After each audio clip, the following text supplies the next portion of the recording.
क्यों एक गरीब घर जमाई के फोन करते ही बंद हो गई 10,000 करोड़ की कंपनी? क्यों एक गरीब घर जमाई को देखते ही उसकी करोड़पति बीवी का घर नीलाम होने से बच गया? और क्या एक गरीब घर जमाई अपनी बीवी को एक बिगड़ैल अमीरजादे के पास जाने से रोक पाएगा? एक ऐसी कहानी जिसने बना दिया है देश विदेश के लोगों को अपना दीवाना, सिर्फ आज के लिए मिल रही है आपको बिल्कुल फ्री। नीचे दिए गए इंस्टॉल लिंक पर क्लिक करके पॉकेट FM डाउनलोड कर सुनिए ये पूरी कहानी, या बने रहिए हमारे साथ। ये नामुमकिन है। कंपनी का लॉस कवर करने के लिए मेरा घर नीलाम होने जा रहा है और मुझे इन्वेस्टर की पार्टी में वेटर भी बनना पड़ेगा। अधीर एक गरीब कॉलेज स्टूडेंट था जिसकी शादी एक successful business woman Mohini Chadha से उसकी दादी ने करवा दी थी। कहने को तो वो उस घर का जमाई था, पर मोहिनी और उसके परिवार वाले अधीर के साथ नौकरों से भी बदतर बर्ताव करते थे। जब से ये निकम्मा अधीर इस घर में आया है, तब से हमारी किस्मत ही खराब हो गई है। आज मोहिनी का घर नीलाम होने वाला था क्योंकि उसकी कंपनी ने पिछले कुछ महीनों में 500 करोड़ का नुकसान कर दिया था। मोहिनी, क्या इसमें मैं तुम्हारी कोई मदद नहीं कर सकता? अधीर की बात सुनते ही प्रमिला अधीर के पास गई और उसे एक जोर का चांटा जड़ दिया। तू बस एक काम कर, इस घर को छोड़कर चला जा। पनौती इंसान, तू गरीब होने के साथ साथ मेरी बेटी के जीवन का शाप भी है। तेरे आने से मेरी बेटी की कंपनी भी डूब गई। आज हम सब सड़क पर आने वाले हैं। अधीर ने अपनी सास को कोई जवाब नहीं दिया और उसने दोबारा मोहिनी से पूछा, मोहिनी, एक बार तुम मुझे बताओ तो सही, क्या बात है? मैं शायद तुम्हारी मदद कर पाऊँ। अधीर, तुम्हारी जेब में 500 रुपए नहीं है, तुम 500 करोड़ की क्या मदद करोगे? हमारी कंपनी 500 करोड़ के लॉस में आ चुकी है। मेरा घर आज नीलाम होने वाला है और ये सब के पीछे मेहता एंड को और उनका जानवर जैसा बेटा है जो मुझे पाना चाहता है। मोहिनी अपनी भड़ास निकाल ही रही थी कि तभी घर की डोरबेल बजी। मोहिनी ने दरवाजा खोला तो सामने बैंक से लोग आए थे, जिन्हें देखकर मोहिनी डर गई। मोहिनी, लोन रिपे न कर पाने की वजह से हम आपका घर सीज करने आए हैं। आप लोग घर से बाहर निकलिए। हे भगवान, क्या अब हमें भी इस फटीचर अधीर की तरह रहना पड़ेगा? बैंक वाले घर में ताला मार रहे थे, तभी उनकी नजर अधीर पर गई।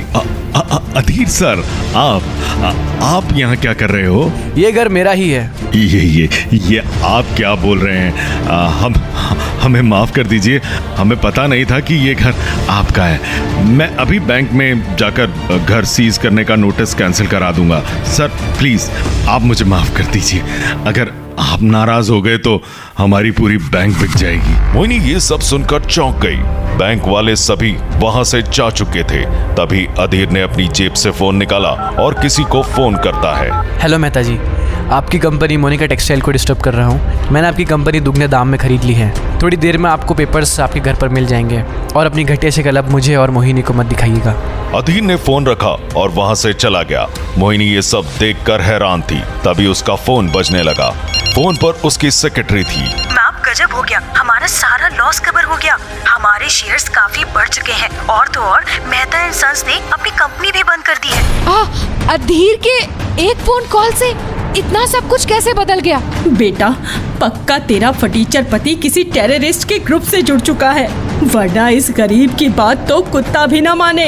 जिल्लतों के बदले क्यों कर रहा था अधीर मोहिनी की मदद? क्या सच में अधीर का रिश्ता किसी बड़े टेररिस्ट ग्रुप से है?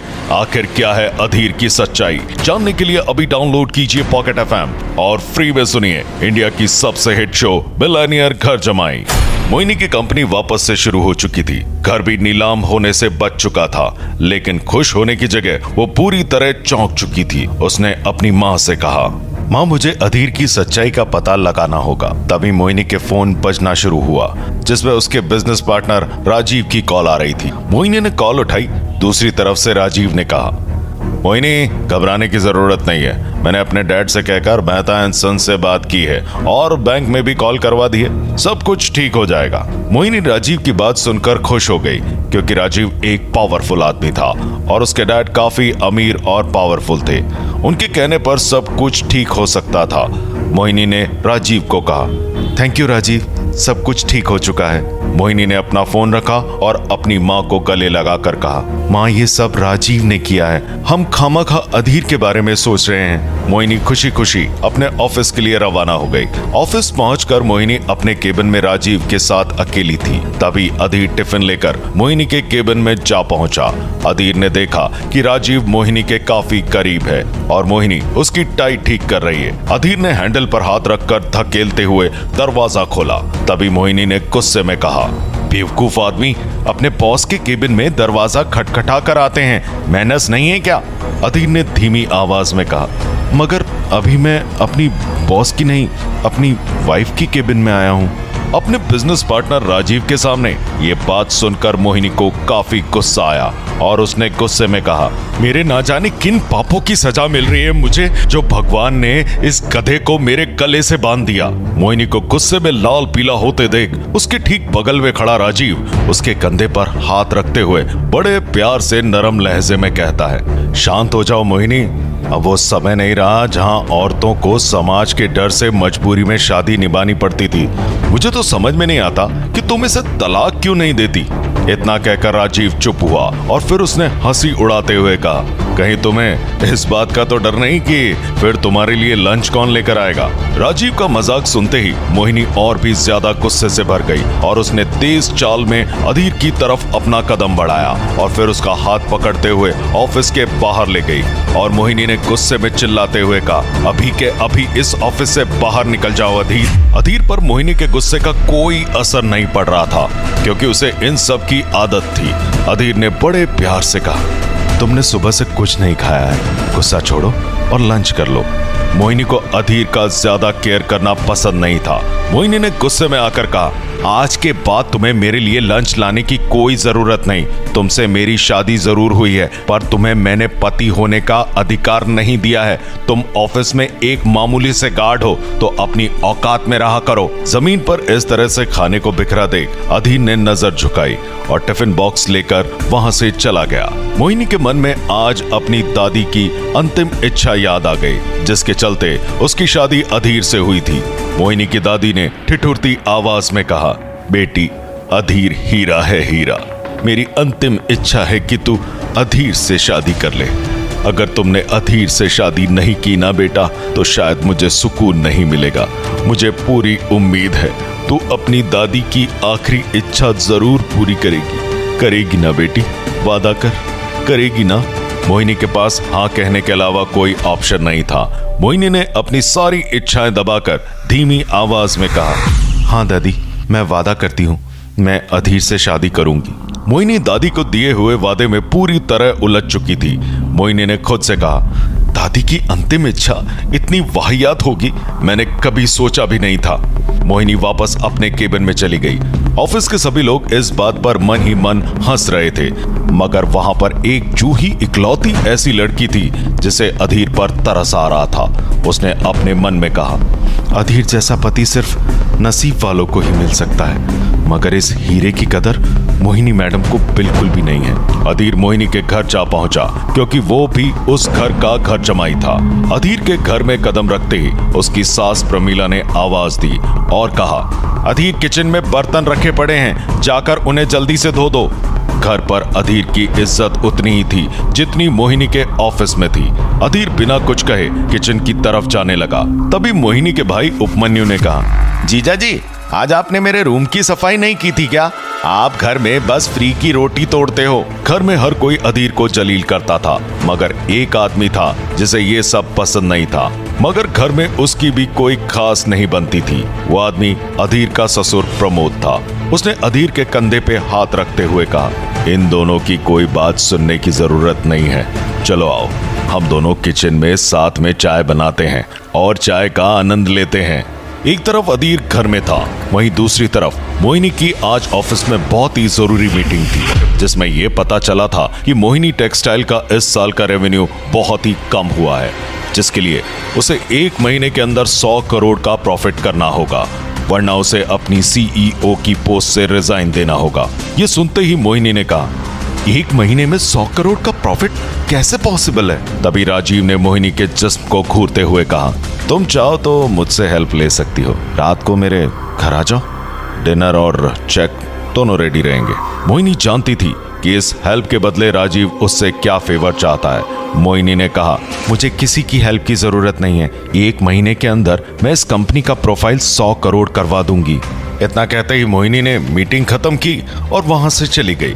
राजीव के चेहरे में एक शैतानी हंसी थी। उसे लग रहा था कि अब वो मोहिनी को पाकर ही रहेगा। राजीव ने खुद से कहा, मोहिनी तुम बस एक बार मेरी हो जाओ, उसके बाद 100 का 500 करोड़ का प्रॉफिट भी कुछ नहीं होगा। शाम ढलते ढलते मोहिनी बार में ड्रिंक करने पहुंचती है। मोहिनी काफी परेशान थी और नशे की हालत में हो चुकी थी। वो खुद से बात कर रही थी। मोहिनी ने खुद से कहा, इतनी जल्दी इतना प्रॉफिट इम्पॉसिबल है और मैं एक खुददार लड़की हूँ, मैं उस राजीव के सामने कभी हाथ नहीं फैलाऊंगी। मोहिनी टेंशन में काफी ओवर ड्रिंक कर चुकी थी। बार में कई सारे लोग बैठे हुए थे, ज्यादातर लड़के ही थे। उनमें से कुछ लड़कों की नजर मोहिनी पर भी थी। तभी एक लड़के ने कहा, यार क्या चीज है ये लड़की, बस थोड़ा सा पीकर होश खो दे तो इसे आज अपने साथ लेकर जाऊंगा। दूसरा लड़का भी मोहिनी को घूर रहा था। उसने भी अपने दोस्त से कहा, इरादा तो मेरा भी यही है कि इसे घर लेकर जाऊं और फिर रात हसीन कर लूं। लेकिन तभी अधीर वहां आ पहुंचा और उसका मोहिनी की तरफ बढ़ना कहीं ना कहीं उन लड़कों के अरमानों पर पानी फेर रहा था। अधीर ने मोहिनी का हाथ पकड़ा और कहा, मोहिनी चलो यहाँ से। मोहिनी ने जैसे ही अधीर की आवाज सुनी तो वो चौंक उठी। वो नशे में थी, उसे कुछ समझ नहीं आ रहा था। मोहिनी ने नशे की हालत में कहा, कौन हो तुम, क्योंकि तुम्हारी शक्ल मेरे निकम्मे पति जैसी लगती है। अधीर समझ चुका था कि मोहिनी काफी नशे में है। उसने मोहिनी को समझाने की कोशिश की और अधीर ने कहा, मोहिनी देखो, ऐसे बार में तुम्हारा शराब पीना काफी खतरनाक साबित हो सकता है। मोहिनी काफी नशे में थी और उदास भी थी। मोहिनी के दिल में काफी कुछ चल रहा था। मोहिनी ने कहा, तुम्हें मेरा बार में बैठकर शराब पीना खतरनाक लग रहा है क्या? खतरनाक तो यह है कि जो अगर मैंने इस महीने में 100 करोड़ का प्रॉफिट नहीं किया तो मुझे अपनी पोस्ट से रिजाइन देना पड़ेगा, जो मैं कभी नहीं चाहती। अधीर मोहिनी को उठाकर बाहर ले गया और अपने साथ ऑटो में बैठ करके घर ले गया। घर के बाहर ऑटो वाले ने रुकते ही पैसे मांगे। ऑटो वाले ने कहा, भैया जी आपका यहाँ तक का भाड़ा 60 रुपए हुआ है। अधीर ने अपनी जेब टटोली। उसकी जेब में बस 85 ही रुपए थे। अधीर ने ऑटो वाले से रिक्वेस्ट करते हुए कहा, भैया जी अभी तो मेरे पास बस 85 ही रुपए हैं। ऑटो वाला थोड़े नरम दिल का था। उसने वक्त की नजाकत को समझा और ऑटो वाले ने कहा, चलिए कोई बात नहीं, 50 भी चलेंगे। अधीर ऑटो वाले को पैसे देकर मोहिनी को घर लेकर आ गया और उसने अपने रूम में सुलाने लगा। मगर तभी मोहिनी फिर से बड़बड़ाने लगी। मोहिनी ने कहा, डिवोर्स चाहिए मुझे, डिवोर्स। 100 करोड़ का प्रॉफिट कैसे होगा? मुझे हाथ नहीं फैलाने राजीव के आगे। राजीव मुझे रात को अपने घर बुला रहा है, मुझे नहीं जाना उसके पास। अधीर सारी बात समझ गया था और मोहिनी के ऊपर चद्दर डालकर अधीर उसके पास गया और उसके कान में प्यार से कहा, मोहिनी तुम्हें किसी के आगे हाथ फैलाने की जरूरत नहीं पड़ेगी। कल सुबह तुम्हारी आंख खुलने से पहले तुम्हारे अकाउंट में 100 करोड़ रुपए आ चुके होंगे और साथ में ही डिवोर्स पेपर पर साइन भी हो चुके होंगे। मोहिनी ने नशे में सब कुछ सुन लिया था और मोहिनी सो चुकी थी। सुबह होते ही मोहिनी ने आंख खुलते ही अपना फोन देखा। उसकी नजर फोन में आए नोटिफिकेशन पर पड़ी तो उसकी नींद ही उड़ गई। वो उछलकर बेड पर बैठ गई। मोहिनी ने बड़ी हैरानी से कहा, ये कैसे हो सकता है? मेरे अकाउंट में रातों रात 100 करोड़ रुपए कहां से आ गए? मोहिनी 100 करोड़ के शौक में ही थी कि तभी उसकी माँ और भाई उपमन्यु आए। मगर माँ कुछ ज्यादा खुश थी और प्रमिला चिल्ला चिल्ला कर बोली, चला गया फकीर इस घर को छोड़ करके, पार्टी होगी अब तो पार्टी। मोहिनी के दिमाग में चल रहा था कि कहीं शायद ये 100 करोड़ अधीर ने तो नहीं भेजे, क्योंकि कल रात उसी ने 100 करोड़ देने की बात कही थी। मोहिनी ने कहा, माँ शोर मत करो, ये देखो मेरे अकाउंट में 100 करोड़ आए हैं, मुझे लगता है कि ये शायद अधीर ने भेजे हैं। प्रमिला को मोहिनी की बात पर यकीन नहीं हुआ, क्योंकि कल रात तक उसका दामाद एक गरीब घर जमाई था जो उनके टुकड़ों पर पलता था। प्रमिला ने कहा, उस गरीब के पास 100 रुपए नहीं होते 100 करोड़ कहां से लाएगा? अरे तू खुशी मना, वो डिवोर्स पेपर साइन करके जा चुका है। मोहिनी ने अधीर को कॉल करने की कोशिश की मगर उसका फोन बंद था। किसी को यह बात हजम नहीं हो रही थी कि अधीर के पास 100 करोड़ कहां से आएंगे। मगर तभी उपमन्यु का दिमाग दौड़ा और उपमन्यु ने कहा, मुझे लगता है अधीर की लॉटरी लग गई है, तभी उसने डिवोर्स पेपर पर साइन किए हैं। दीदी अब कुछ भी हो जाए आप पेपर साइन मत करना। जब हमें उस गरीब को झेलना है तो अब उसकी लॉटरी के मजे भी अब लेंगे। मोहिनी जल्दी से अपने बिस्तर से उठी और फटाफट तैयार होकर अपने ऑफिस जा पहुंची। ऑफिस में सब लोग कुछ ज्यादा ही खुश नजर आ रहे थे। तभी उसकी सेक्रेटरी ने खुश होकर कहा, मैम बधाई हो, आपके नाम पर अग्रवाल कंपनी हमारी कंपनी को एक बहुत ही बड़ा कॉन्ट्रैक्ट देने वाली है। अग्रवाल कंपनी इंडिया की नहीं पूरे वर्ल्ड की टॉप कंपनी में से एक थी। इतनी बड़ी डील हाथ में आने के बाद मोहिनी कुछ खास खुश नहीं थी। उसने खुद से कहा, आज सुबह से मैंने ना नाशा किया है, ना ही किसी ने मुझे बेड टी दी, ना कॉफी। किसी को घर में मेरी फिक्र नहीं है। अधीर होता तो। कहते कहते मोहिनी रुक गई और शायद अधीर की कमी महसूस होने लगी थी। अपनी बहन नताशा के साथ था। उसने अधीर से कहा, तुम 3 साल से घर जमाई बन करके रह रहे हो और 3 सालों में मुझे एक बार कांटेक्ट करने की कोशिश नहीं की। अधीर अपनी बहन नताशा की बात समझ रहा था। अधीर ने कहा, मगर वो खुश था क्योंकि उसकी बहन ने उनका बिजनेस अच्छे से संभाला। नताशा, मुझे जानकर खुशी हो रही है कि तुम काफी अच्छी तरह से उनका बिजनेस संभाल रही हो। नताशा बिजनेस तो संभाल रही थी मगर वो चाहती थी कि उसका बड़ा भाई घर आए और बिजनेस की डोर पकड़े, क्योंकि अधीर ही अग्रवाल ग्रुप्स का असली वारिस था। मगर अग्रवाल कंपनी का असली वारिस तो तुम हो भाई।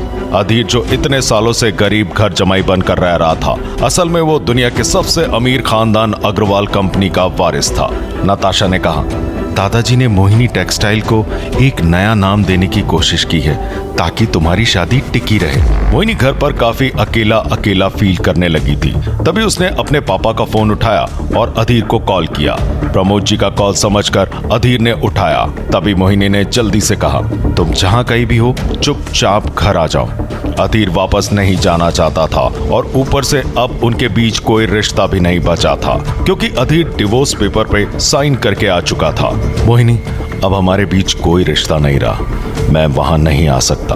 मोहिनी ने अधीर की बातों को अनसुना किया क्योंकि उसे घर में अधीर की कमी खल रही थी। मोहिनी ने कहा, रिश्ता तो पहले भी नहीं था, फिर भी तुम घर में थे तो चुपचाप घर वापस आओ, तुम्हें मेरी कसम है। यहाँ अधीर ये बातें सुनकर हैरान था कि आज मोहिनी को आखिर हो क्या गया है। जो मोहिनी अधीर से सीधे मुंह बात नहीं करती थी, उसे अपनी कसम देकर घर बुला रही है। दूसरी तरफ फोन रखकर मोहिनी अपने ऑफिस की तरफ चली गई, मगर जैसे ही वो ऑफिस पहुंची वो वहां का नजारा देखकर चौंक गई। राजीव के साथ उसकी कंपनी के सारे बोर्ड मेंबर्स वहां पर मौजूद थे।